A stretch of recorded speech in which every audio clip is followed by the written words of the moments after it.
everybody. And I see some of you filtering in and out, so keep going. But we are going to get started because I know we are the only thing keeping you from your drinks this afternoon. So we are going to be talking about Incontroller, the new state-sponsored threat to industrial control systems. My name is Nathan Brubaker. I am a director at Mandiant. I manage the cyber-physical intel focus area as well as information operations. I'm joined today by Keith. Keith? Hi, everyone. I'm Keith Lunden. I'm the manager on Mandiant's cyber-physical threat analysis team. So I manage the team that focuses on threat actors and activity targeting ICS and OT. So our plan for this presentation is to first give you an overview of what Incontroller is and some of our initial observations. Next, we're going to do a deeper dive on the actual malware families that comprise Incontroller. We developed a couple of high-level attack scenarios that we're going to walk you through to help put this in context. After that, we're going to highlight just some initial observations on attribution, and we're going to close out with some high-level considerations that we want you to think about. All right, so before we get started, I just wanted to give some shout-outs and thank yous. A lot of folks here get to work on similar types of stuff like this, but for those of you who don't, this takes an immense amount of time. It's like months and months of work and very late nights. So thank you to everyone at Mandiant up on the screen and those who are not, and a huge thank you to all of our partners at US government and certainly our industry partners, including Schneider Electric, who's here this year. So thank you again. All right.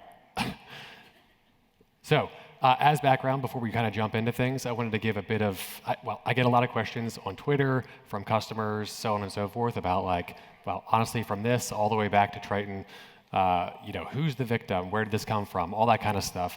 And the reality is, we work for a global intelligence organization that gets information from a lot of different places. So in this case, we can't tell you explicitly where this came from, but I can give you some insight. We routinely collect information from our incident response engagements, from our partnerships, as well as from some of our independent research. So that's kind of where this came from. So hopefully that's good enough. But to give you an idea, we started working on this analysis really early this year on our own, quickly realized that the malware really impacts a number of different vendors. And so we reached out and have been working with many of them closely since, again, early this year. And so a huge, again, shout out, thank you to Schneider, who's partnered with us for much of our research. Finally, Incontroller, for those of you who are not aware, directly relates to CISA Alert AA22103A, as well as the Schneider Bulletin and Code CISA Advisory, as well as Dragos. There's some overlap with Dragos PIPEDREAM reporting. So what is Incontroller? At a high level, it is a piece of malware that targets industrial automation machines that is comprised of these kind of three components. So the first one, which is tag run, targets OPC UA servers, and it is built to do recon and can provide some level of attack support. Keith's going to go into a lot more detail after a couple of slides and I give you kind of this overview, but it's helpful to kind of have an understanding as we talk about through some of the initial observations we've had. So that's tag run. Code call is target Schneider Electric controllers. It communicates over Modbus as well as CodeSys, and it's extensible, so it's got an ability to expand out its capabilities. It has functionality related to kind of lower level disruption all the way up to kind of targeted destruction and that kind of attack, so think kind of like Triton level of work. Omshell is a framework that targets run PLCs, and it's got similar capabilities ranging from lower sophistication all the way up to disruptive and targeted kind of destructive attacks.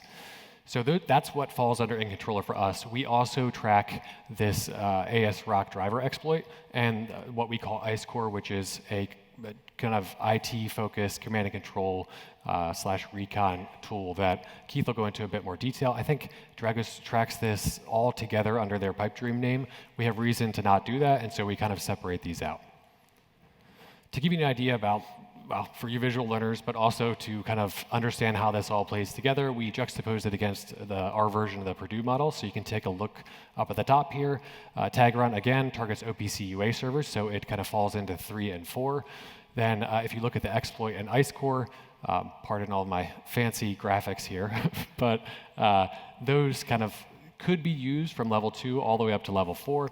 We do have reason to believe, though, that it potentially could target primarily intermediary systems, so this would probably be more likely to be used at level 2 and level 3. Then down at the bottom here, we have code call and Omshell targeting more kind of hardcore traditional ICS devices. All right, so moving on to some observations before Keith really digs in. First, there's quite a lot of code, and it's really complex. The malware is well written, and this kind of contrasts pretty significantly against Triton and some of the other ICS malware that we've done analysis on. It probably would have taken a team of engineers and subject matter experts many months, if not more, to write, and they probably would have needed a lab. So that kind of gives you a sense about the amount of money and resources that went into this. The attacker definitely, if they're looking to carry out some more targeted cyber-physical type attack similar to Triton or something of that consequence, would definitely need additional IT tooling to support earlier stages of the attack lifecycle. So that kind of attack generally requires many months on target to prepare for and also eventually carry out. So to gain that kind of dwell time, you need either custom or off-the-shelf tooling to support that. We don't have any of that at the moment, but it's something to keep in mind. So the Incontroller tooling is comprised, again, of these three components. It's important to understand that theoretically, each of these components could be delivered to any number of target environments independently and/or, we think, equally likely deployed to the same or a small set of targets under the Incontroller kind of tool set.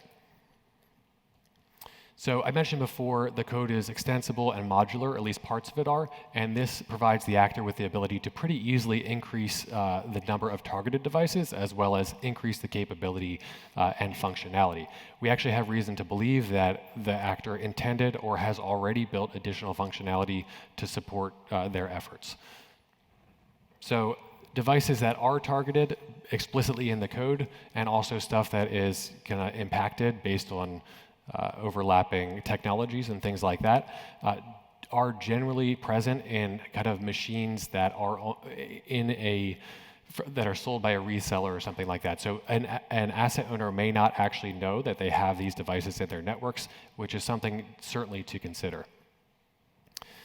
That all said, there is a very good chance that, based on our research, that this tool, and honestly we think probably it's meant to be used together, is meant for a specific target or small number of targets. And finally, as we mentioned in the title, think this is very likely state-sponsored. Keith's going to go into that in a little bit more detail in a minute. But we also have some evidence, not much of it, unfortunately, we can share here, that links this to some Russia nexus. And we usually don't go into that level of detail, but we thought it was worthwhile for this, considering the current geopolitical environment and kind of how this can then be actioned by defenders. So, on to Keith. Thanks. So I'm going to cover each of these tools and also those two supporting Windows tools as well. So first, to talk about tag run, it's best to describe this as basically an ICS reconnaissance tool and potentially an attack support tool that's targeting OPC UA servers and data. So if you're not familiar with OPC, essentially its job is to collect what might otherwise be disparate ICS data coming from different PLC devices that might otherwise only speak vendor proprietary protocols. So OPC centralizes that data and gives you a singular view into the different ICS devices on the network and also the status of those devices and the overall process. So it stores that information as tags, which is why we chose to call this piece of malware tag run. And keep in mind, this is OPC UA, not OPC Classic, so it can run on Windows, Linux systems, and potentially embedded systems as well. So to run through the malware's execution, basically, first it has some scanning functionality. It does an ICMP ping sweep to look for open ports and IP addresses to scan them for the presence of OPC UA servers. Once it identifies them, it'll try to connect using credentials that the attacker might have already harvested, similarly, but with authentication certificates. But it also has a brute force mechanism as well to try to gain access. Once the attacker has access, they can read the depth of the server structure, but also read and write OPC tags. So that's why we think it has a reconnaissance component to read the tags and get an understanding of the process, but also potentially an attack support component as well. By overwriting specific OPC tags, they can manipulate what the operator might be looking at and how they're viewing the process, even though they're masking some changes they might make in the network.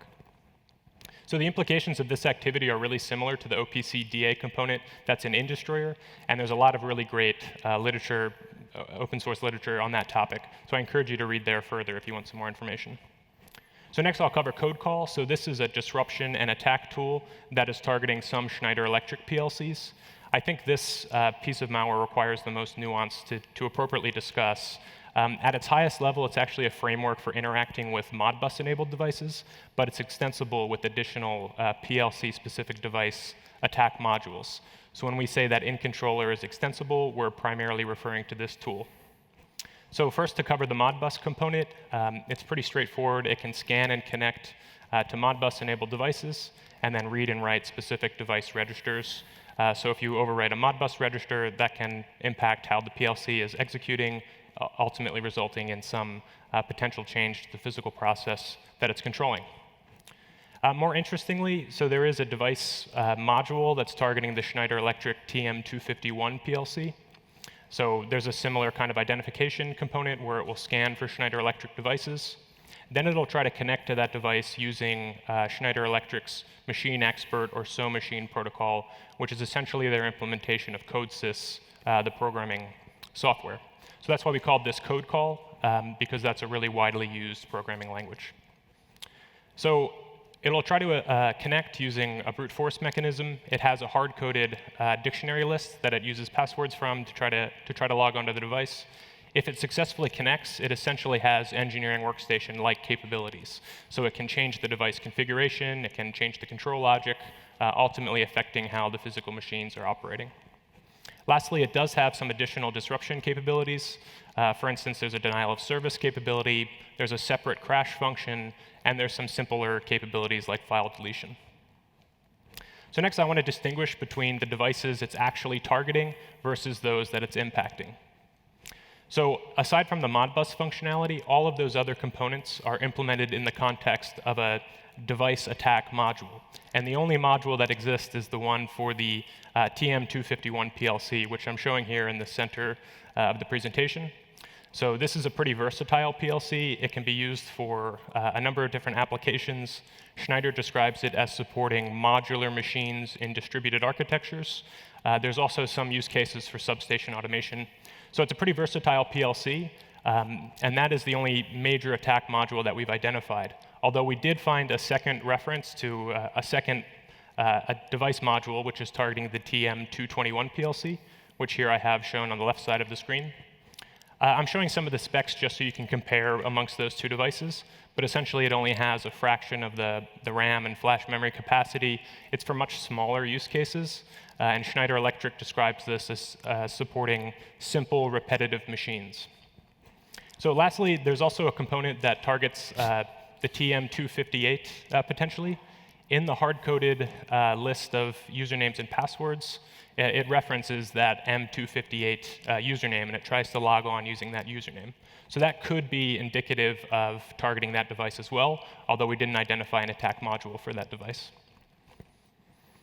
So we didn't find, again, any evidence that the malware is targeting any other devices, but there are a lot of other impacted devices. So some other Schneider Electric devices, particularly those in that Modicon family series of PLCs, are potentially vulnerable to the entirety of code call. So when you look at some of the alerts and they cover some additional devices, they're primarily talking about that those devices are impacted, but not necessarily explicitly targeted by the malware. There's a broader problem in that the malware implements CodeSys because that's a really widely deployed and popular programming application for PLCs. So given that it implements that library, it's potentially compatible with a lot more devices and vendors because a lot of other systems utilize that. But I distinguish between this and the prior point just because some pieces of the malware are still targeted towards Schneider Electric devices, like potentially the identification module and some of those username and passwords that I mentioned. And also, I'll just mention that it does have that Modbus component that's implemented outside of the device specific modules, so it can potentially target any Modbus-enabled device. There's nothing too new here because we know that Modbus is very insecure, although now we can consider that the risk is going up since risk is a function of threat activity times vulnerability times impact. So next, I'll talk about Omshell. So Omshell is a similar framework, this time targeting Omron devices and through a very different execution cycle. So it can also scan for Omron devices using 3 different mechanisms. It'll check the MAC address of the device, it'll parse the HTTP response, and it'll use the FINS protocol, FINS being the Factory Interface Network Service, which is a proprietary protocol from Omron. So after it identifies Omron devices, it primarily uses HTTP to administer the device. It will query for different types of information. It can essentially change the configuration and, again, ultimately impact how that PLC is executing and the physical processes that it's responsible for. It can also read and write values of connected devices, so not just that PLC, but other devices connected over EtherCAT. It can change and read and write their values as well. It can also execute the telnet daemon to initiate the telnet service on the device and transfer over an arbitrary payload, potentially a shell. That's why we called this particular malware family Omshell. There are also some other disruption capabilities. They're not as extensive as in code call, but it has some simple capabilities like, for example, wiping the memory. And lastly, it also has a servo module so that it can explicitly interact with servo drives that are connected to the PLC. If you're not familiar with servo drives, they essentially convert electrical power into precision motion control. So you can think of like robotic applications that do pick-and-place types operations or anything else involving that type of precision motion control. So it's a little bit less clear-cut which devices Omshell is explicitly targeting versus those that it impact, but we found a couple of references to specific PLCs and an add-on module to those PLCs.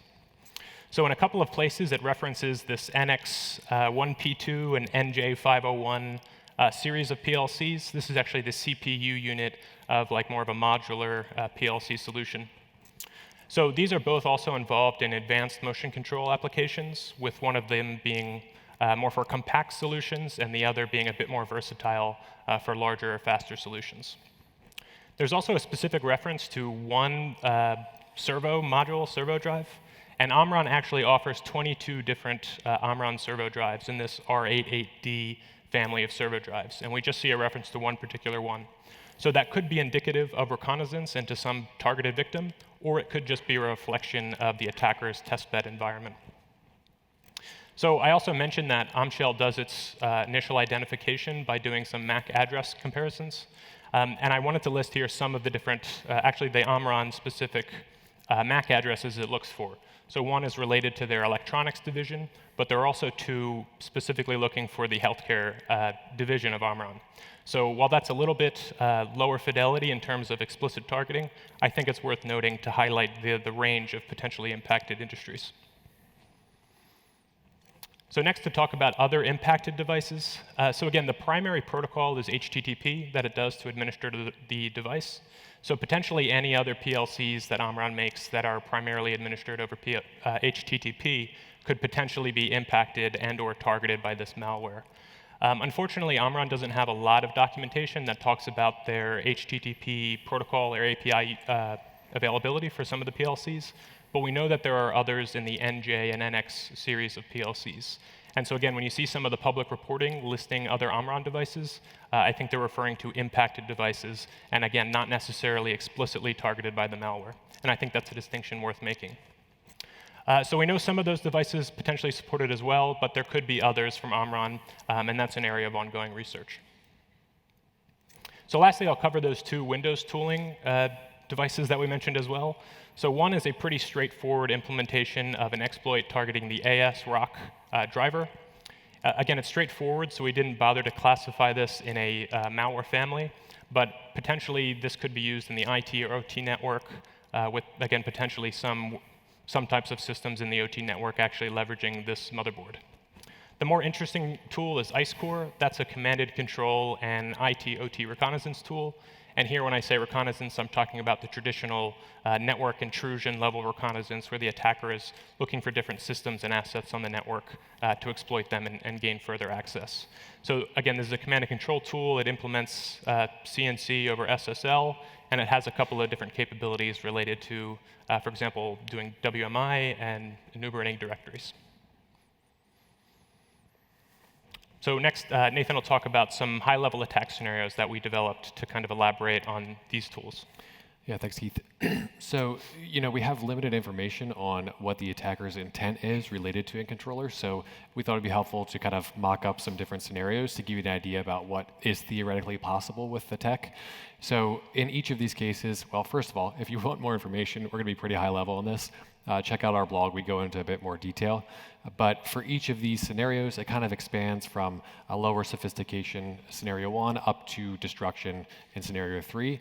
So for all of these, we kind of made an assumption that tag run would probably be used to enumerate and do recon. Certainly for scenario 3 and lesser extent as you move back down to 1, it's going to need the attacker will need a decent amount of information on the physical process to actually plan out an attack and be successful. So let's just jump into it. Scenario 1, this would be something similar to in Destroyer 1 or 2 for that matter, and where the actor would leverage kind of the lower level functionality to cause some sort of disruption which could shut down operations. It'd be kind of less severe, but still would make a point and statement.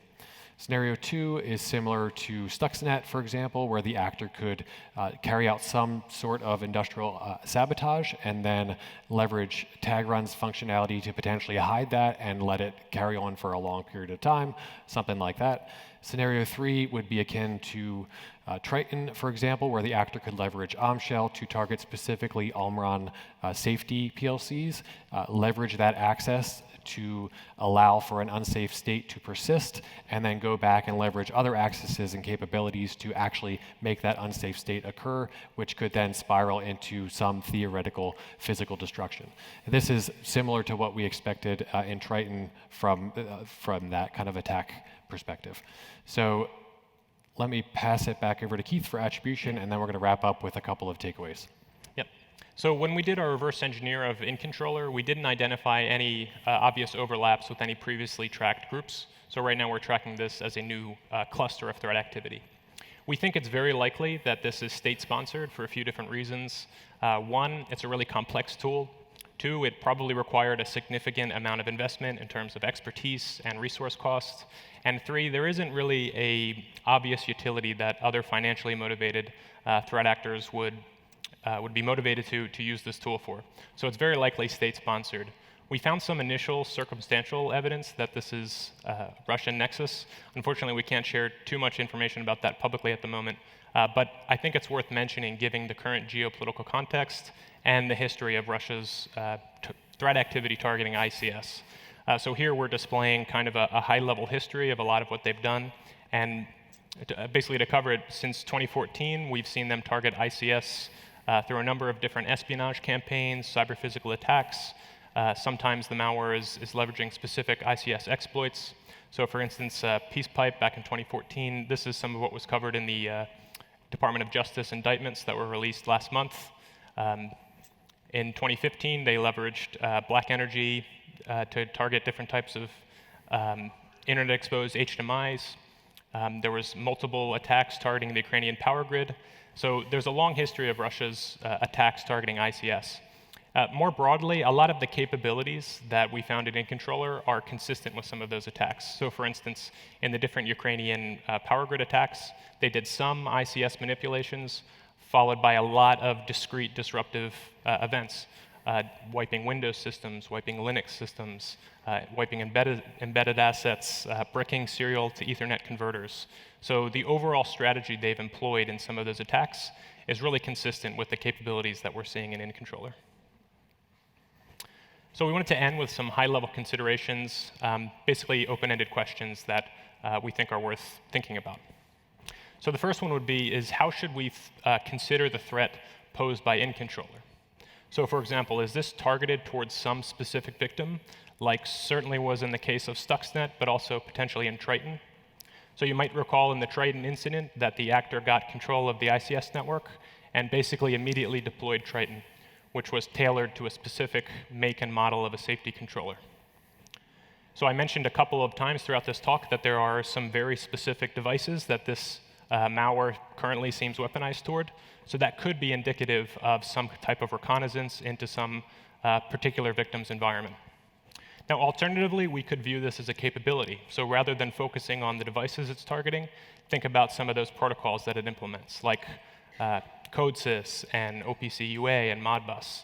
So that gives it really a broad use case across a lot of different environments and has potentially a repeatable capability like we saw with Industry. So I think another question that's worth thinking about is, go back one slide, forgotten this one. Oh yeah, what industries are most likely to be targeted? So there was some initial analysis reporting that it could be utilities as a primary focus of this. Utilities have been the focus of a lot of prior activity, but when we look at some of the devices that are impacted by this, like for instance those nano PLCs that have a lot of use cases in standalone machinery, I think it's much more likely that we see some sort of manufacturing like Target, and a lot of different environments use these PLCs. All flavors of manufacturing like automotive, aerospace, even food and beverage, and other types of service industries like, for example, shipping could use a lot of these different types of machines. So I think there's a really broad applicability of these, and that's important to get the messaging right so that all the different affected companies and organizations know to potentially look out for this malware and that it poses a risk to them. Yeah, to be clear on that point, we don't have any information to indicate a very specific sector, or we obviously would have told you. Instead, as Keith mentioned, we really want to expand the aperture here. If you have these devices on your network, you should definitely figure that out and mitigate any risk to them. So if people are telling you otherwise, you should ask them why and look for evidence. All right, so that's the gist of our talk. I think we got 4 minutes. So just to highlight some of the things that we can provide you if you have customers or if you yourselves are impacted, our blog has a bunch of different mitigations and hunting rules and things like that. We're hoping to roll more stuff out over time, so check back there if you are interested in any of that. But that's it for us. Thank you so much. We appreciate your time, and we will see you at the Cabana session. Thanks.